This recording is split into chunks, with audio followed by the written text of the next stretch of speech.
Bom, pessoal, boa tarde. Vamos à última palestra do dia. Meu nome é Marcelo Salvador, né? Trabalho na Elipse já há um bom tempo, né? Minha especialidade é nessa parte de protocolos, desenvolvimento dos produtos, né?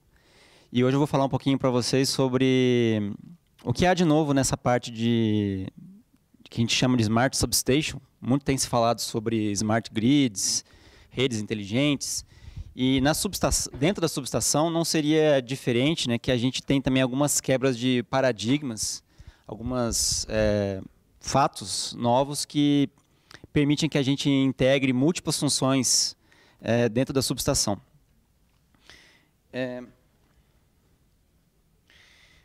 Se a gente for pegar um desenho de uma subestação tradicional, uma arquitetura que era comumente utilizada nos anos 1990 até anos 2000, a gente tinha uma rede de IEDs não tão inteligentes, né, mas assim, IEDs já muitas vezes já microprocessados, que utilizavam um protocolo de comunicação muitas vezes proprietário para se comunicar com geralmente uma entidade ou duas, se for redundante, né? Entidades centrais chamadas RTUs, né? Remote Terminal Units, que eram responsáveis por fazer uma série de lógicas, de automatismos, a inteligência toda da subestação estava concentrada nessas RTUs. Essas RTUs também tinham o papel de fazer conversoras de protocolos. Então, dessas RTUs, você poderia enviar esses dados para um centro de controle remoto, né? Utilizando alguns protocolos, tipo IEC-101, até DNP, tem uma série de protocolos que já estavam sendo desenvolvidos, né, e foram publicados durante esse período. Qual que é as características principais dessa situação? Que você tinha um computador dentro da subestação, para muitas vezes é utilizado, né? E esse computador ele tinha uma função apenas de HM, ou seja, ele não faz parte ativa do processo aqui, ele simplesmente era utilizado para os operadores, ou pessoal de manutenção, que na hora que fosse a subestação, pudesse usar esse computador para operar localmente, ou fazer um tipo de comissionamento, fazer a adição de um bay, qualquer coisa do tipo. Então, você tinha uma operação local também poder ser usada em caso de emergências, né? No caso de, por exemplo, tem uma falha com o centro, você poderia vir até a subestação e operar ela através dessa IHM local. Então, essa IHM ela tinha uma função apenas só visualização e controle por parte de uma manutenção, alguma coisa do tipo. E esses IEDs aqui geralmente utilizavam redes e protocolos proprietários. Alguns deles já utilizavam alguns padrões, mas não é comum, não é incomum, quero dizer, a gente encontrar subestações com redes proprietárias de alguns fabricantes tradicionais, tá? Além disso, então, essas RTUs, elas tinham a função de gateway, então elas faziam a conversão desses protocolos dos IEDs para os centros de controle, aí sim convertendo para algum protocolo conhecido, né? E também continham as lógicas de automatismos. Nós vamos falar um pouquinho sobre isso. Então, quais eram as dificuldades dessa arquitetura? Então, você tinha uma solução dependente de um único fornecedor de hardware. Então, é muito difícil você chegar aqui e substituir um IED desse. Geralmente, você tinha que ficar com o fornecedor que forneceu aquela subestação toda. A dificuldade de adição de novas funcionalidades, principalmente nessa parte de automatismos. Para você colocar novos automatismos aqui dentro dessas RTUs, você tinha que geralmente ficar com aquilo que foi criado pelo fabricante, ou você tinha que ser um especialista nessa solução, que é uma coisa muito difícil de acontecer depois de um tempo. Também existia a falta de padronização dessas lógicas de automatismos entre diferentes subestações. Então, muitos concessionários, por exemplo, pode ter o caso de você ter um fornecedor A para uma subestação, um outro fornecedor B, C, D, e cada um usa uma metodologia, uma forma de fazer essas lógicas totalmente diferente uma das outras, não existe nenhum tipo de padrão. Outra questão é a pouca nenhuma interoperabilidade, ou seja, como eu já tinha dito, né, você substituir um equipamento de uma marca para outra marca também é uma coisa muito difícil. E também dificuldade de extrair as informações, né, para você não ter um padrão de a forma como você extrai as informações desse modelo aí. Bom, aí, durante os últimos anos, houve uma série de mudanças, né? Durante as palestras de hoje, já foram abordados vários temas, né, nesse sentido, mas sem querer ser repetitivo. Então, a revolução nos meios de comunicação. Então, hoje existe uma série de meios disponíveis para a gente trocar informações, desde GPRS, satélite, fibra ótica, rádio.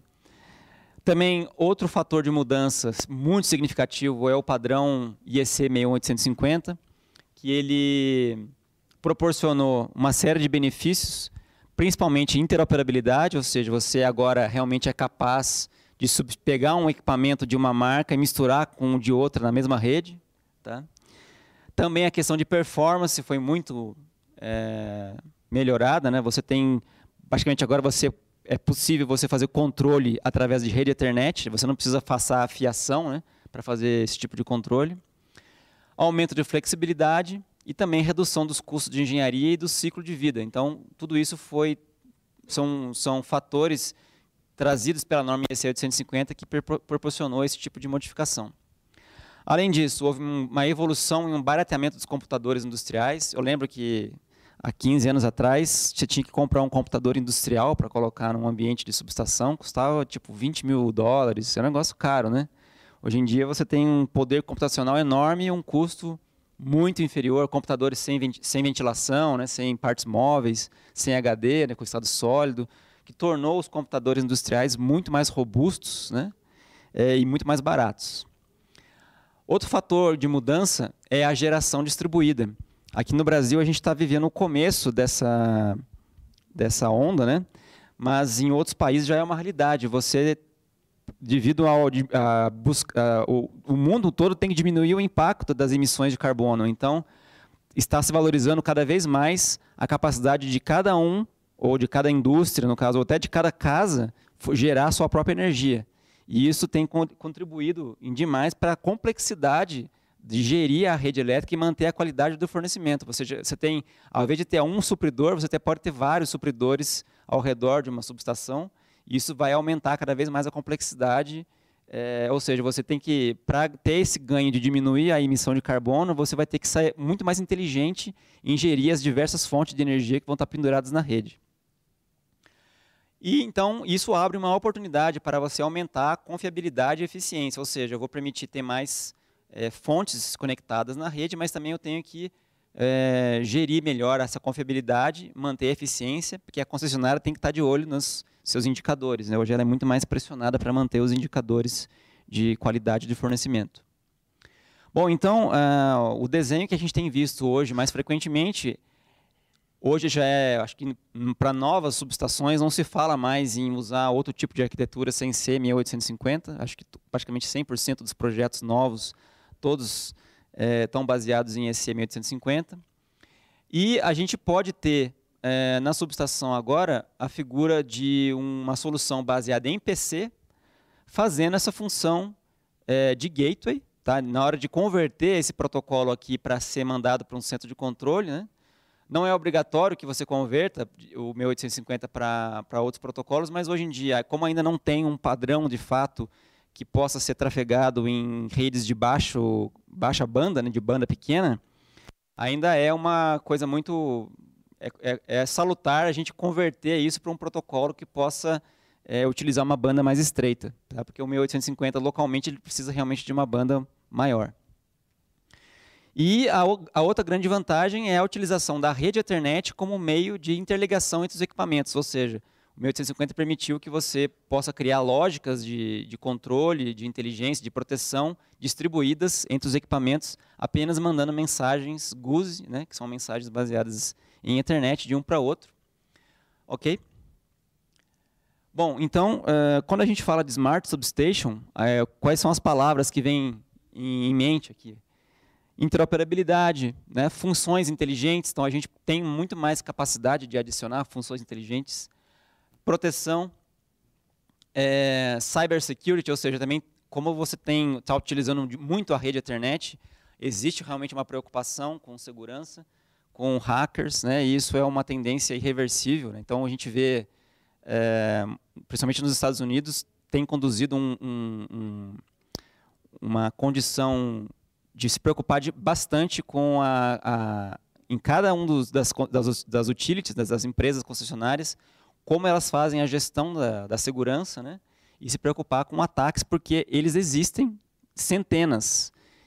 O problema é que muitos não são divulgados, né? Mas acontece que é uma coisa bastante comum. Todo mundo, tipo, a gente não sabe exatamente a origem, se são apenas pessoas tentando provar que é possível acessar, mas também tem o medo de ataques reais, né? De organizações terroristas, esse tipo de coisa.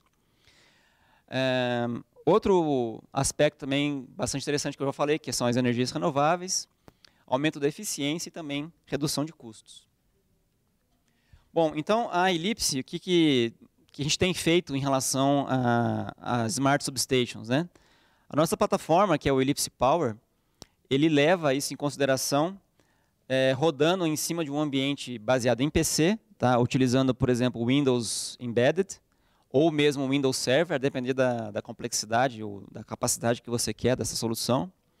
E dentro dessa plataforma da Ellipse, a gente tem a capacidade tanto de colocar a parte SCADA, que é a parte básica, que nós estamos falando de protocolos, né? Traduzir protocolos de um padrão para outro, que é a parte de gateways, e também através de um modelo elétrico que você tem que é a base, né? Que na verdade um modelo elétrico permite que a gente adicione aplicações inteligentes sucessivas. Ou seja, através desse modelo elétrico, ele é o coração que permite que você possa, ao longo do tempo, ir adicionando qualquer tipo de função inteligente nessa aplicação de Smart Substation, tornando possível fazer uma série de automatismos ou de coisas inteligentes ao longo do tempo. Aqui é uma outra forma de ver, né? Então o modelo elétrico seria o coração desse sistema. A partir dele você tem tanto a parte SCADA, a parte gateway e os módulos ou aplicações elétricas. Então aqui um exemplo, uma foto do que seria o que nós oferecemos, na verdade é um editor elétrico, onde você pode fazer essa modelagem da sua subestação, pode inclusive importar essa modelagem de outros sistemas, tá ok? Inclusive a gente pode importar, por exemplo, de uma na rede ou até de outro, um sistema GIS, o que o cliente tiver. Mas no caso de uma subestação, em geral, a gente mesmo desenha na própria ferramenta. Então, com essa arquitetura, se abriram novas possibilidades. Então, aquele computador que antes era somente uma IHM, ele pode ser agora um pouco mais. Ele pode ser tanto um gateway quanto uma IHM, isso é integrado no mesmo computador. Ele pode também ter automatismos. Ele pode fazer self-healing, que foi aqui o tema que foi abordado aqui, né, em 2 palestras. Ele pode ser também um ponto de acesso para a rede intranet, ou seja, eu só estou listando aqui, depois eu vou entrar em cada um deles. Ele pode ser um concentrador de dados de perturbações, ou seja, a gente pode coletar arquivos de perturbação, né, que são coletados a taxas bastante baixas, né, de aquisição, que servem como ferramentas de estudo. E também pode se tornar um supervisor da infraestrutura de rede. Então, eu vou entrando em cada um deles, basicamente, o que é a parte de gateway e HM integrado. Então, o que acontece? Aqui, a gente uniu uma coisa que era feita com 2 ferramentas antes. Então, você tinha um EHM e tinha lá a RTU, que fazia o papel também de gateway, né? Então, agora, a gente pode poupar um tempo e dinheiro fazendo esses 2 caras operarem juntos. Ou seja, eu consigo, através da geração daquele modelo de dados, eu posso já fazer a geração dos unifilares, das estruturas de dados, e também já criar facilmente a aquisição ou a distribuição desses pontos da subestação para outros protocolos. Então, a Ellipse suporta uma série de protocolos, né? Tanto na parte de distribuição quanto aquisição, lá, desde DNP, IEC 101, 103, 104, Modbus, IEC 150 também, tanto nos 2 sentidos, server, client. E também é uma coisa muito interessante, que essa ferramenta, como é baseado numa plataforma de mercado, a gente permite adicionar protocolos que ainda não estão disponíveis. Então, ou seja, a gente mantém a capacidade do sistema se atualizar, preservando os investimentos. Então, se aparecer daqui a pouco, como já vai pintar, acho que esse ano já ainda, o 1850-90-2, que já está falando de utilizar o próprio 1850 para enviar os dados para um centro de controle. Então, o que a gente quer dizer com isso? Que na hora que esse protocolo sair e a Ellipse disponibilizar um driver, por exemplo, você pode adicionar isso numa aplicação que já existe. Ou seja, você não tem que jogar toda a sua plataforma fora para fazer uma atualização tecnológica. Além também do ICCP, né, que já é uma realidade aqui que a gente tem falado também com várias concessionárias, com o próprio ONS, que também tem uma série de ganhos. Então, quando a gente junta IHM e Gateway, você tem os seguintes ganhos: a facilidade de manutenção, a possibilidade de fazer múltiplas conexões simultâneas. Você pode também customizar os componentes de segurança, ou seja, pelo fato de ser uma plataforma aberta, você pode incorporar ao longo do tempo mais regras de segurança, ou o que você precisar, aumentando não só os seus procedimentos, mas também que tipo de segurança que aquele sistema pode fazer. E uma outra grande vantagem é o comissionamento único. Então, para as empresas concessionárias que usam os sistemas da Ellipse, tanto na IHM local quanto no centro de controle, você tem a possibilidade de fazer um único comissionamento, ou seja, você vai ocupar a sua equipe de campo testando aquele sistema uma única vez, e também no caso do centro de controle, você também não vai ficar interrompendo a operação para fazer aquele comissionamento para a parte do centro, né? Ou seja, na hora que você sair da subestação com a aplicação pronta, ela já está pronta tanto para a IHM local quanto para o centro de controle, apenas copiando o projeto para o centro. Isso aqui já é uma prática que a gente adota, por exemplo, na Electro, né, já há bastante tempo, que é o que a gente consegue verificar um ganho de produtividade, né? Você não tem que fazer dois projetos ou comprar 2 licenças de software, né? No caso, como já tem lá o centro, é só copiar lá para o centro, só faz a aquisição da cópia que vai na IHM local. A parte de automatismos, que é uma coisa muito interessante. Vocês lembram que nos primeiros slides eu falei que tinha naquela arquitetura tradicional um elemento central que era a RTU, né, que fazia essas lógicas de automatismos, né? Então, o que acontece? Esses automatismos são lógicas com sequências de manobras que são disparadas automaticamente por algum evento.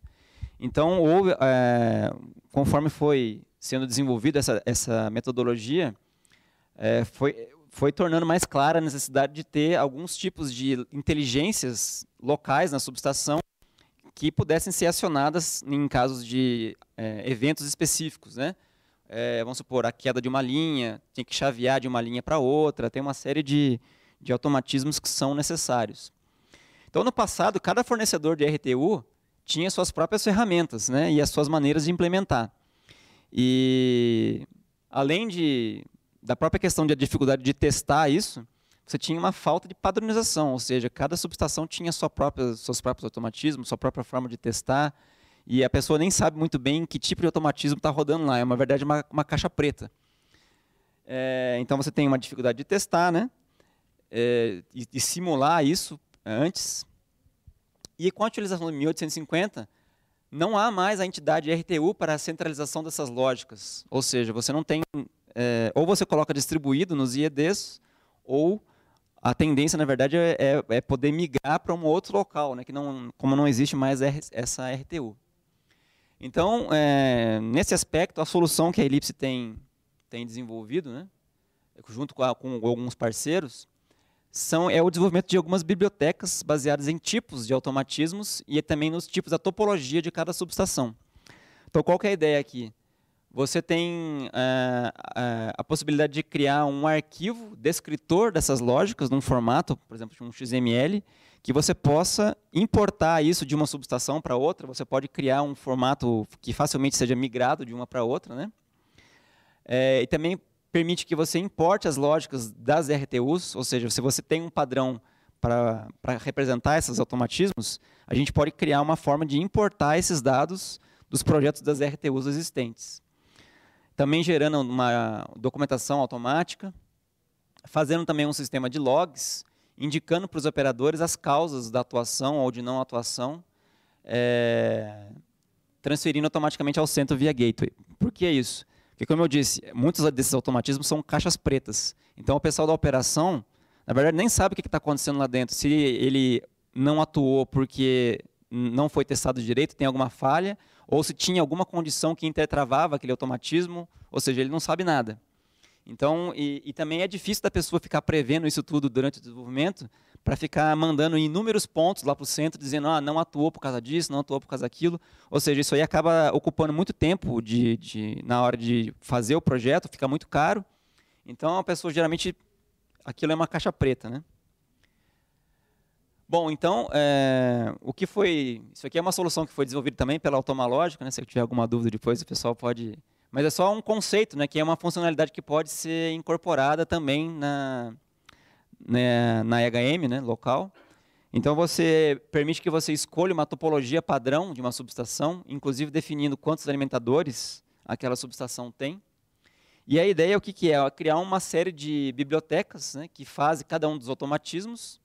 E essas bibliotecas, elas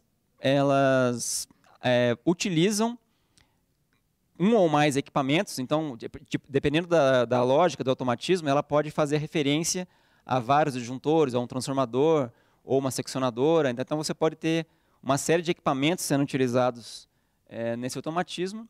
E esses disjuntores, na verdade, fazem parte do modelo elétrico que recebe os sinais dos protocolos para alimentar os valores, tá? Então, qual que é uma das vantagens desse sistema? Você tem, na verdade, um arquivo que tem a biblioteca como um todo, dos parâmetros de automatismo, que é alimentada por um modelo de automatismo daquela subestação. Esse modelo, na verdade, contém a configuração da subestação e o que ele vai ter que fazer, ok? Então, ou seja, dessa forma a gente consegue, quando a gente está falando de diversas subestações, você consegue criar um arquivo que tem um modelo daquela subestação e você tem um outro arquivo que tem as bibliotecas, ou seja, que tem a modelagem das lógicas como um todo. Ou seja, se você tiver, por exemplo, várias subestações, cada uma delas vai ter o seu arquivo específico e você vai ter também um arquivo de lógicas que tem lá todos os tipos de automatismos possíveis. Se você precisar, por algum motivo, fazer uma nova versão dessa modelagem de automatismos, você pode simplesmente copiar esse arquivo para todas as outras subestações e ele vai se adaptar automaticamente a cada um dos modelos que elas têm, tá? Além disso, é possível também você simular esses automatismos antes de ir para a subestação. Qual que era um grande problema? Com esses automatismos sendo feitos nas RTUs, você não tinha uma ferramenta fácil para fazer a modelagem. Isso não era modelado. Isso tinha que ser testado na prática. Então, conforme a gente sabe lá da Electra, por exemplo, que é um caso prático, né? Você tinha que, por exemplo, vai testar um automatismo de transferência de linha. A linha tinha que ser realmente desligada, ou seja, os clientes que estavam pendurados naquela subestação iam ficar desenergizados. Geralmente isso era feito de madrugada. Então, tinha que pegar o pessoal da automação, vai lá, chega na subestação em torno de 11 horas da noite, mais ou menos, prepara tudo, quando dá umas 3 horas da manhã, vai lá, desliga a subestação, só para poder testar se aquela função de automatismo realmente ia funcionar. Então, além disso, agora a gente consegue simular isso tudo antes, né, através das ferramentas tipo de OTS, ou até a própria ferramenta do próprio sistema, que ela já tem a capacidade de se modelar sozinha. Como se já tivesse um simulador embutido. Então, isso trouxe uma série de benefícios, né? Então, você poderia simplesmente carregar os arquivos específicos de cada subestação nesse simulador e ele automaticamente se comportaria como se fosse cada uma daquelas subestações. E aí você pode, depois de testado, você simplesmente copia essas bibliotecas em cada um dos sistemas. Então, dessa forma, você consegue manter uma unicidade do modelo de automatismo entre todas as subestações. Então, quais foram os benefícios, né? Você tem uma melhor gestão do ciclo de vida dessas lógicas, ou seja, você tem maior certeza o que cada uma faz, qual é a versão da lógica que está lá dentro, e você tem uma confiança maior no que ele vai fazer. Além disso, a padronização dessas lógicas nas diferentes subestações, fácil adição de novos equipamentos, não há necessidade de liberar a subestação na implantação da solução, devido à automação no desenvolvimento, né? E a capacidade de simular o automatismo antes de ir à subestação, ou seja, a combinação do Power Flow mais o OTS. Bom, isso eu falei de há 2 benefícios, né? 2 características, mais uma que é a parte de self-healing, né? Que já foi dito aqui, né? Então, pelo fato da necessidade de a gente melhorar os indicadores e ter a necessidade de recompor os trechos saudáveis, né? Então a gente pode mover os algoritmos de self-healing também para dentro da subestação. Nesse caso, a gente usa a subestação como ponto de referência para a criação de uma rede de dados confiável. Então, através da comunicação em tempo real com os equipamentos próximos à subestação, então, você pode otimizar o fornecimento de energia durante contingência, certo? Obtendo a maior eficiência dos ativos e mantendo o domínio tecnológico e a independência dos fornecedores de hardware. Então, nesse modelo aqui, o que a gente está propondo? Num sistema onde você tem uma série de religadores que estão próximos de uma subestação, a gente pode utilizar a subestação como elo, como se fosse um concentrador de inteligência daquela localidade, né?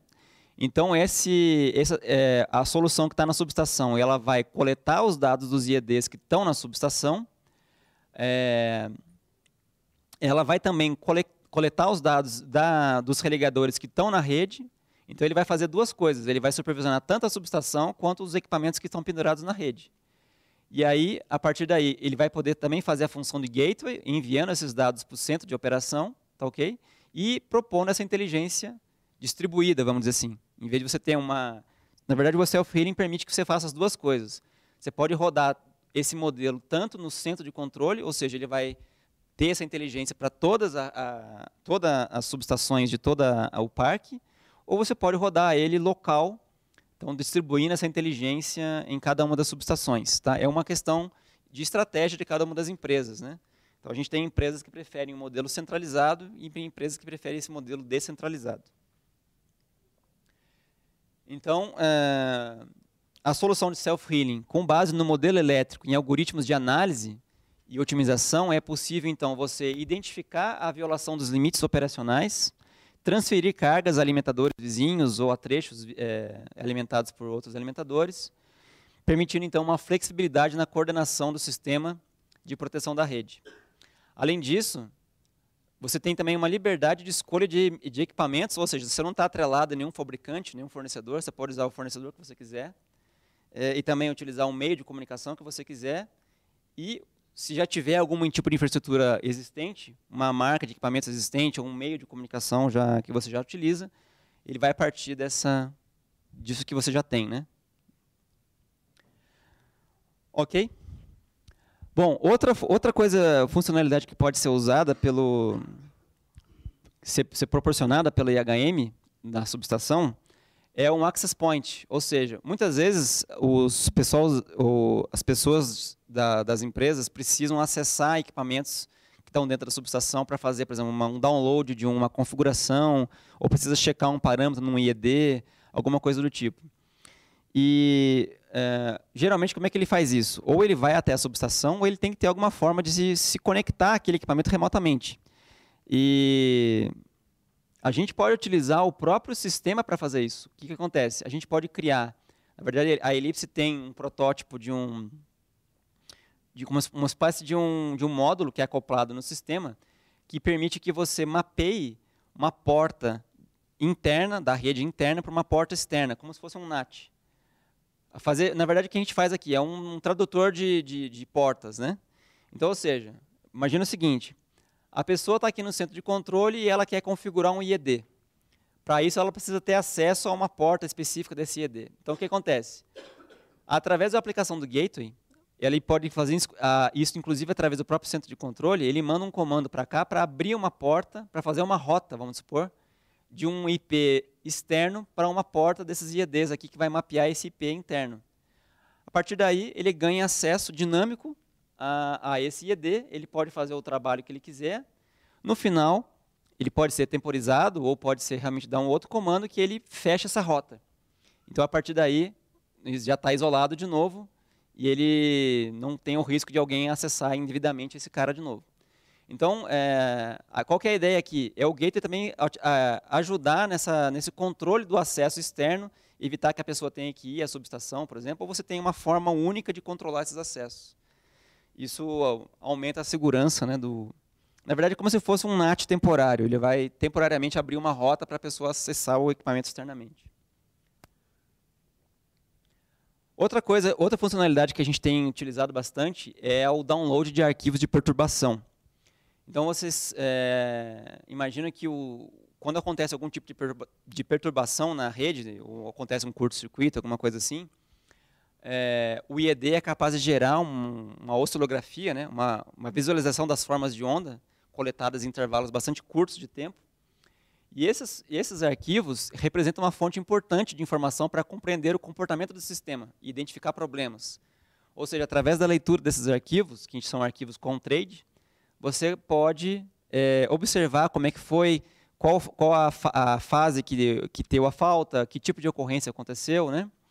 E a gente vê que muitas empresas gostariam de ter esses dados, mas o que acontece na prática é que cada um resolve de um jeito manual mesmo. A pessoa se conecta manualmente no IED, ou então tem que ir na subestação para baixar os arquivos. E depois que ele copia os arquivos na máquina dele, não tem uma política de gerenciamento desses arquivos, cada um resolve por si só, né? Então, outra solução que a Ellipse já fornece, a gente teve um projeto grande aqui que foi realizado na AES, Eletropaulo, que permite que a gente colete os arquivos de qualquer tipo de IED. Hoje em dia, a gente não suporta todos, mas a gente tem uma gama bastante grande de IEDs de diversos fabricantes, que nós fomos capazes de coletar esses arquivos, né? Transferir eles localmente ou diretamente ao centro de controle e fazer a gestão desses arquivos, por exemplo, fazendo um controle de backups, de períodos que você quer armazenar. Através de uma série de protocolos, pode acontecer essa transferência, né, de FTP, Telnet, qualquer forma que você quiser fazer essa transferência. E também permite que você visualize esses arquivos. Então, na verdade, é possível que o cliente tenha suas próprias ferramentas de visualização, porque como a gente salva num padrão, que é o padrão CONTRADE, ele pode usar qualquer ferramenta que ele queira. Mas se ele quiser usar a nossa ferramenta, ele pode abrir esses arquivos e já visualizar essas formas de onda. Tá? Então, isso aqui pode ser também utilizado por uma série de ferramentas corporativas para ajudar a identificar onde foi a falha, tanto para as equipes de pré como de pós-operação. Ok? Se alguém tiver alguma pergunta, a gente pode interromper aí, fica à vontade. E, por fim, outra funcionalidade muito interessante, que é a supervisão de TI e TA.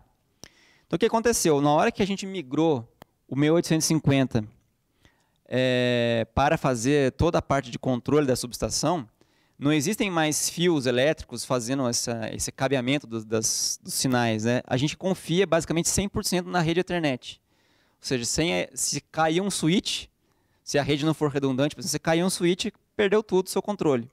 Então, o problema, você tem uma necessidade de monitorar os equipamentos, inclusive os computadores, muito maior do que tinha antes.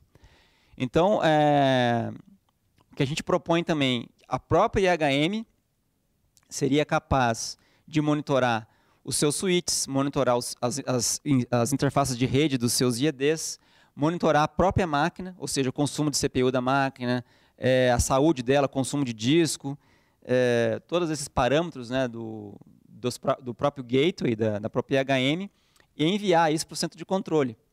Para isso, a gente também conta, com, por exemplo, com um driver SNMP. Para quem não conhece, SNMP é um protocolo utilizado há bastante tempo na parte de gestão de rede, né?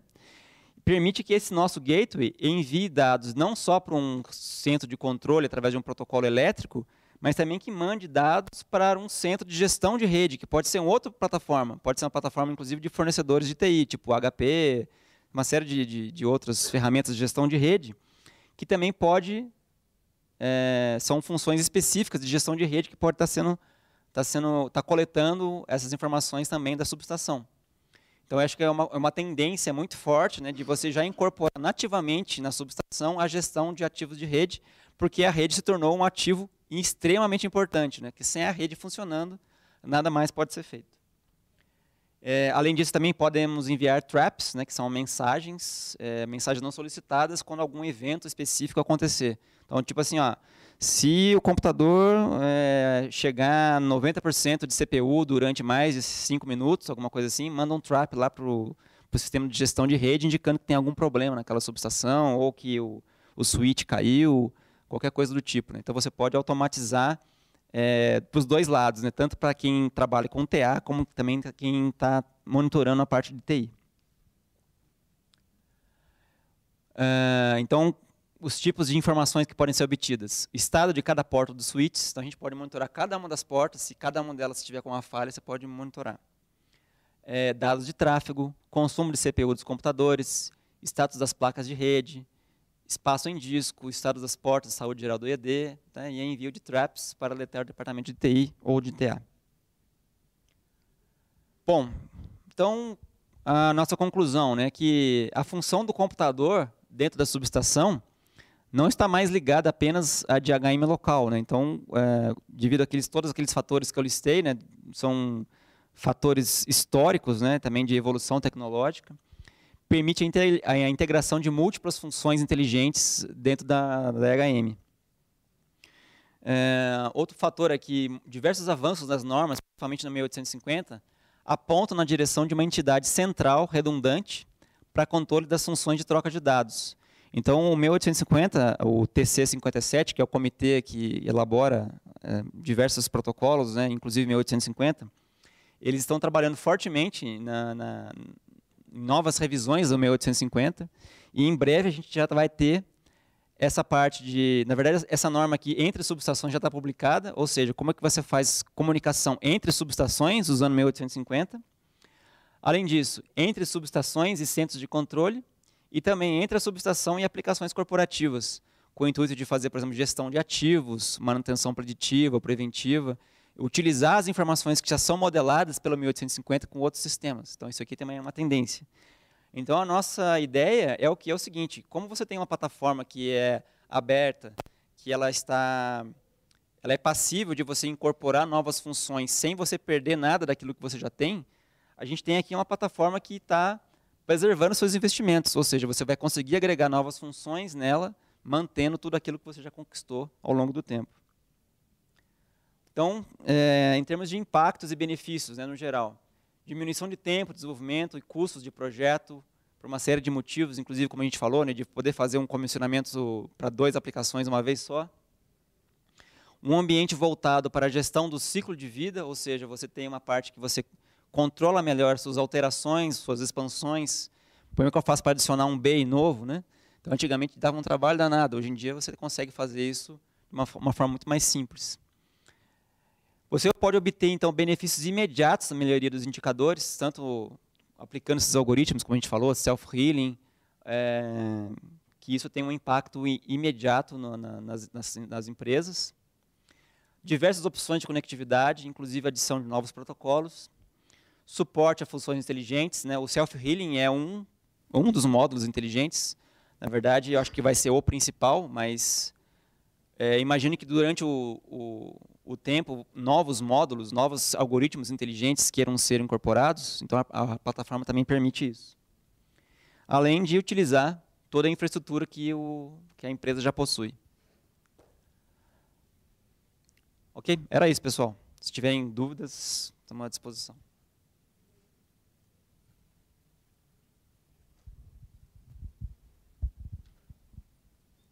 Ok? Então, também estamos à disposição aqui na saída, se tiverem qualquer coisa para perguntar. Agradeço aí pela presença. Obrigado.